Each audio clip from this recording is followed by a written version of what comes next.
has put it off the feet of the striker. But they were intending to score another goal then. Maria Aurelio Depu of Angola didn't release the ball on time here, and he then gets an injury in the process. He's still in the field of play. It's his teammates' onus to put the ball off the field of play to get him to be noticed. But I was asking you about what do you think of the game so far? Well, I think this game, I'm with the teammates.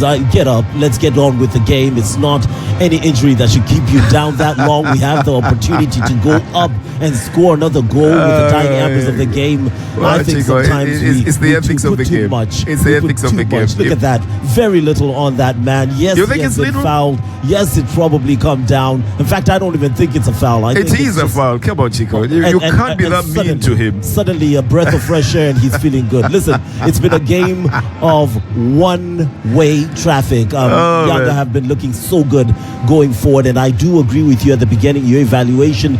They are controlling the pace of the game. Azam seemingly playing to the tune of the piper, and that piper happens to be Yanga, and they're looking good for this lead 100%.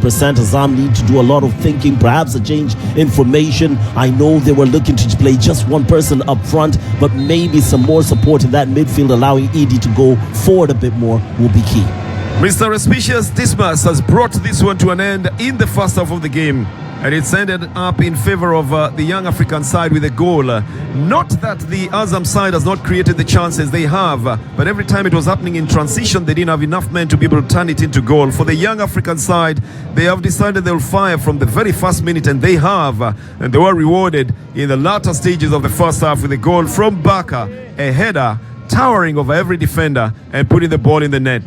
It's not that they want to show off the muscles, but the humidity would require that you expose yourself a little bit just so that you can get a little bit of... Zidane Ali Serreri should have been the first one to touch it into the net, but then it leaves the responsibility, and that responsibility is not ultimately turned into what it should be. And these are the few chances that Azam has created here. Should have been an easy tap over the goalkeeper.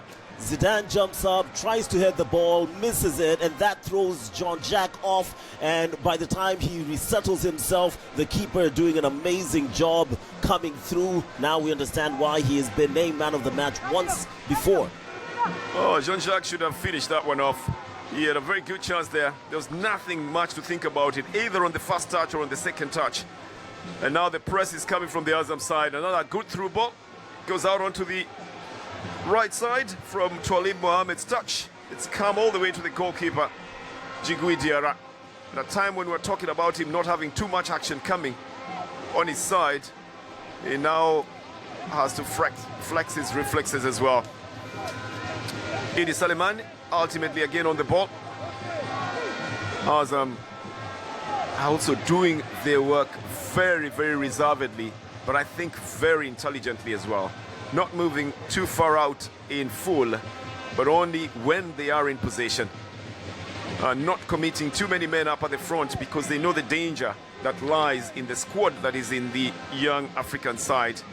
A squad that has won the Tanzanian Premier League 31 times and who are the current holders as well, having won it 4 consecutive times. Azam brings up the build-up now from Amid Mkami. And it's coming from the left side. Again pumped back into the midfield. They don't have the numbers. Chill out, cool it down, let's calm it down. They want to take it easy.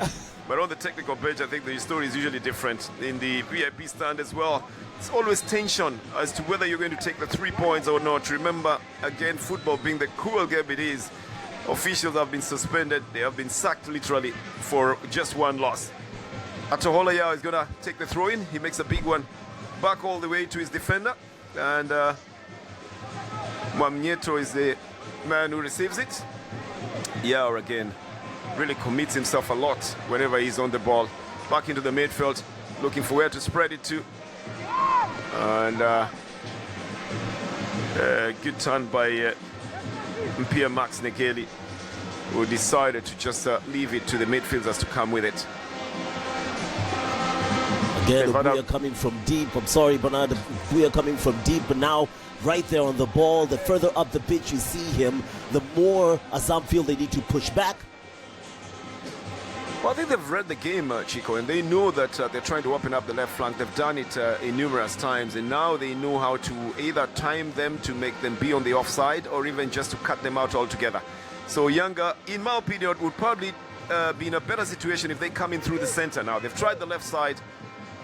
Return ball again. That's what I was talking about. Testimony to the fact that they have been well read on that side. And that's an easy cut by Moikenda to get the ball out. Even as Yanga come back, a through ball from the center, left foot shot, brilliantly taken with the top of the boot, just not finding target. But the Zimbabwean, formerly playing for Azam, is today firing for the young African side. He had 4 seasons with the Azam side, already scored 9 goals, and you can see why he is on that 9-goal tally. Oh, what a ball through the middle. Sets him up to be able to do something. Nzegeli and that combination up front, it's been beautiful. This is what I'm talking about when I talk about those midfield pairs. As they would have liked to. And that's a very positive prowess on their side. Sometimes you've got to move back if you want to jump a big trench. You've got to move back and come with the speed that you need. I think that's what they're doing every time. Although Pacome Zuzua is giving them some very good width on the left side every time they have an overlap.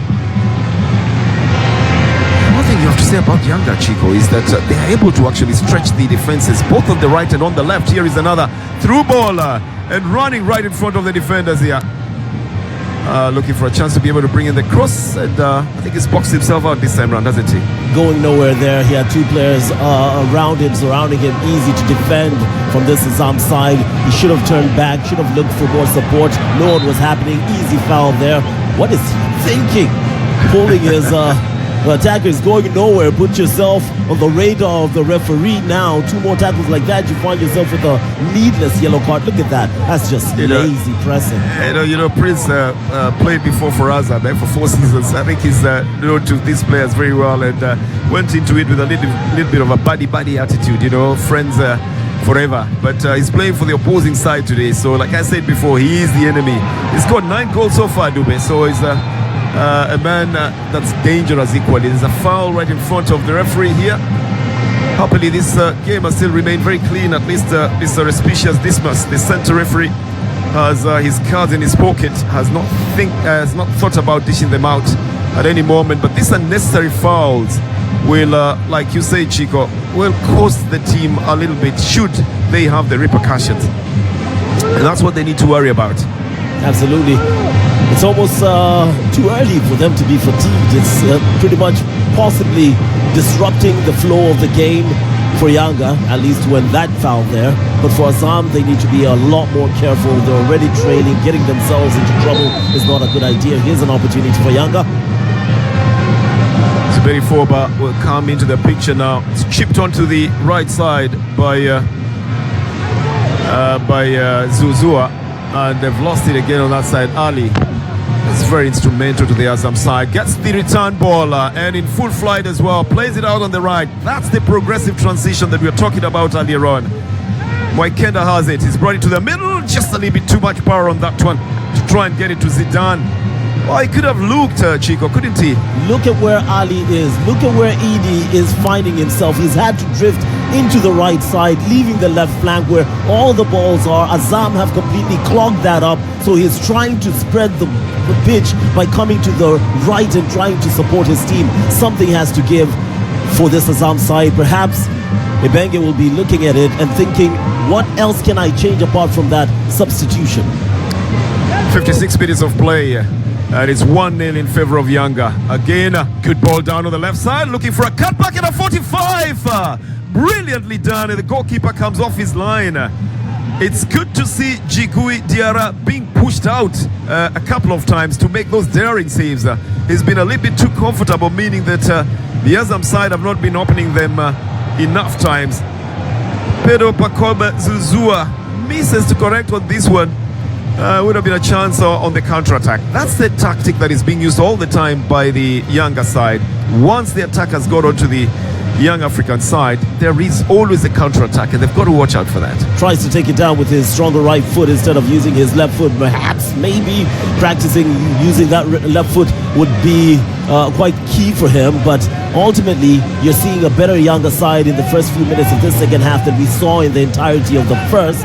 And it will be a bit of a concern for this Yanga side and Abdi, their head coach. But here they come again, trying to build through that middle spot, which, to their credit, Azam have really killed. Here is another attacker.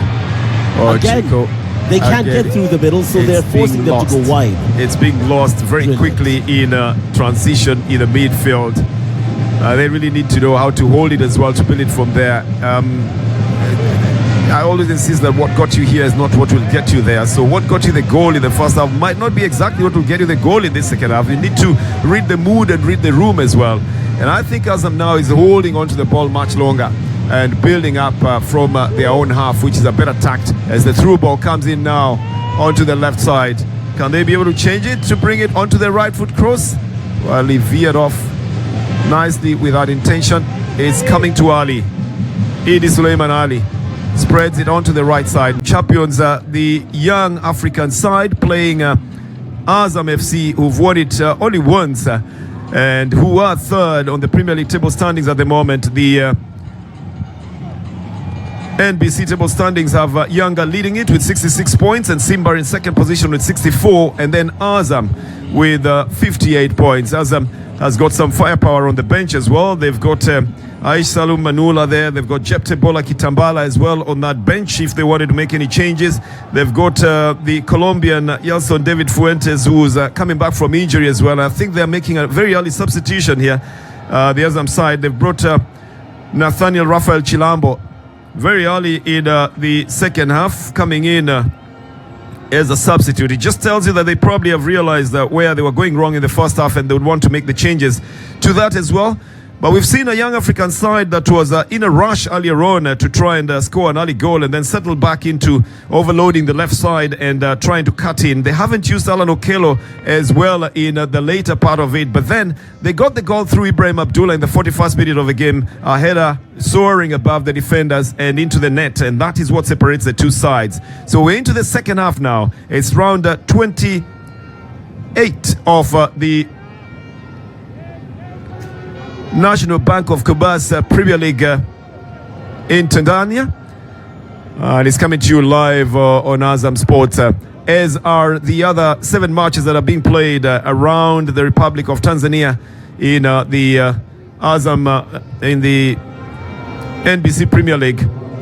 And all the channels on the Azam media are beaming these matches, so you can catch up with all the action as it's unfolding, especially with the last 2 rounds already being played. So Chilambo is coming from Msindo in the lineup for the Azam side. And again, it will be a question of the Azam side looking for the goals in this game to try and match up with what Young Africans has.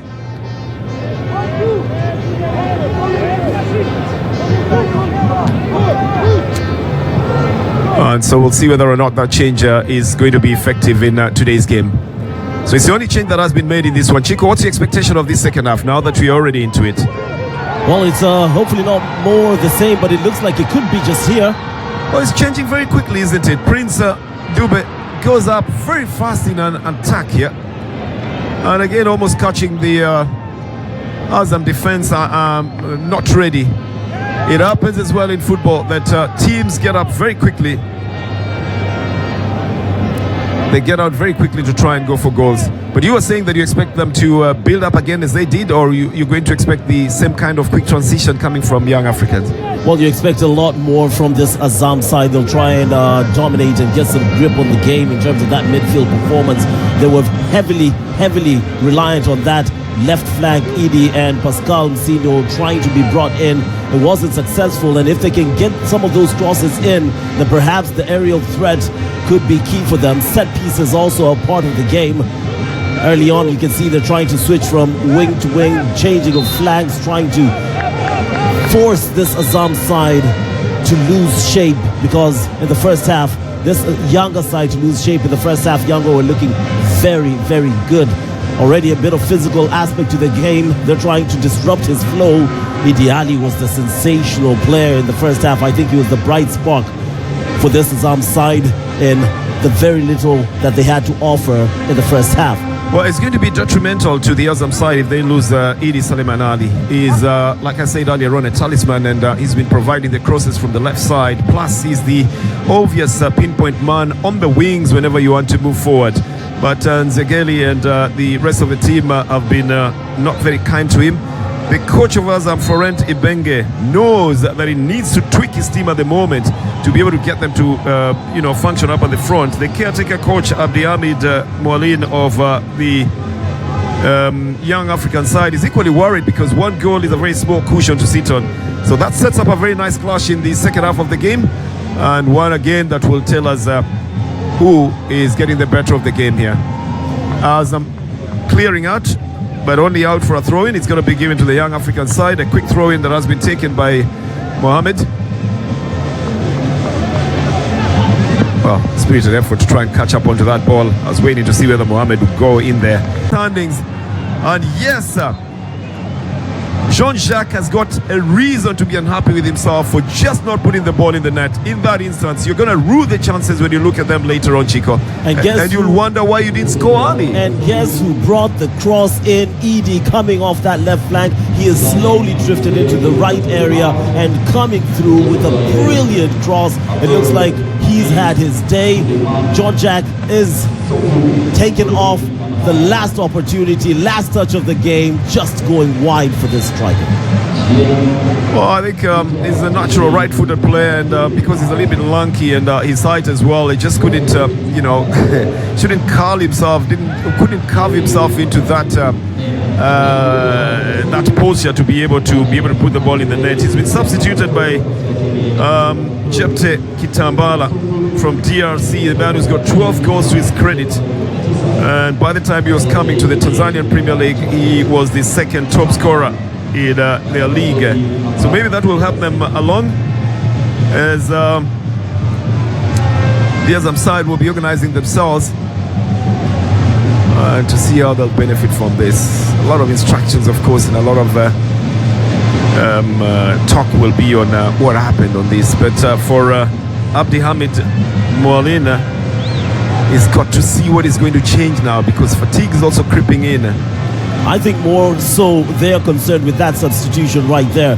You've removed a tall, lanky player because the crosses haven't been coming in, so he's not been fed properly, and you bring in the man who was the second top scorer just last season on 12 goals, not had the best of seasons this time round, but this is an opportunity for him to make his name and claim a stand of fame against this. Is an obvious foul here. Kanute Malian said, you're right in front of the referee. There's no way he was going to avoid that kind of card. Simply pulling down Pierre Max Nzegeli and right in front of the referee is not the kind of tag that you want at about this time. I think it's because they realized that there was a speed there. That's the first time. The second time is even more visible, just tagging on him. You don't escape with that. And it wasn't an obvious goal scoring opportunity, but still you'll get carded for that. So yellow card to Kanute. It's going to be a free kick that will be given to the Young African side. You put yourself in even more grave danger when you give out these kind of free kicks in front of goal, and so it forces Zuberi Foba to organize himself better. Has matured well from the academy into the senior team, and is the first choice goalkeeper for the Azam FC side that is currently third on the Premier League table standings. They're followed by Singida, and then TRA United and JKT Tanzania, and then Pamba, in that order. So it's going to be a free kick to the Young African side. We'll see what they do with the set piece situation with Pierre Max Nzegeli quickly taking it, but they organize it a little bit in a hurry and it doesn't work out for them. For some reason, they've not been feeding Okello up at the front at the moment. I think they've taken all the attention away from him. Here is Ali again. It's going to be a foul that will be given to the to the Azam FC side. He is not very well endowed with the body, talking about Ali, but what he doesn't have in terms of physique, he makes it up with the tact that he's got in this game. So he gets the better of Duke Abuya in that instance and comes away with a foul that has been taken already. Faisal. Well, if Faisal doesn't do so well with the ball up at the front, he might as well lose the name Toto. What do you think, Chico? Because it's affectionately known as Fei Toto. But when you pick up nicknames, then you must live up to them as well. If you don't, then you have to change. But he had one opportunity earlier on in the game in which he could have changed the scoreline for the Azam side, but he didn't. To me, Chico, this is a better build-up. You build from your half, keep the possession. It stops the marauding forwards of the young African side getting onto the ball and running away with the transition and the fast break. But that's if you don't get dispossessed. Well, this is pretty much the same thing they were doing in the first half, isn't it? Especially the first part of the first half, the early 25 minutes. They are being pressed hard, so going forward is not an option. That's why the wings, the flanks, like an opportunity here. Pass the ball a bit quicker, send it to the wide flanks. On the left, Ali is just standing there calling for the ball. They're not seeing him. Why? Because the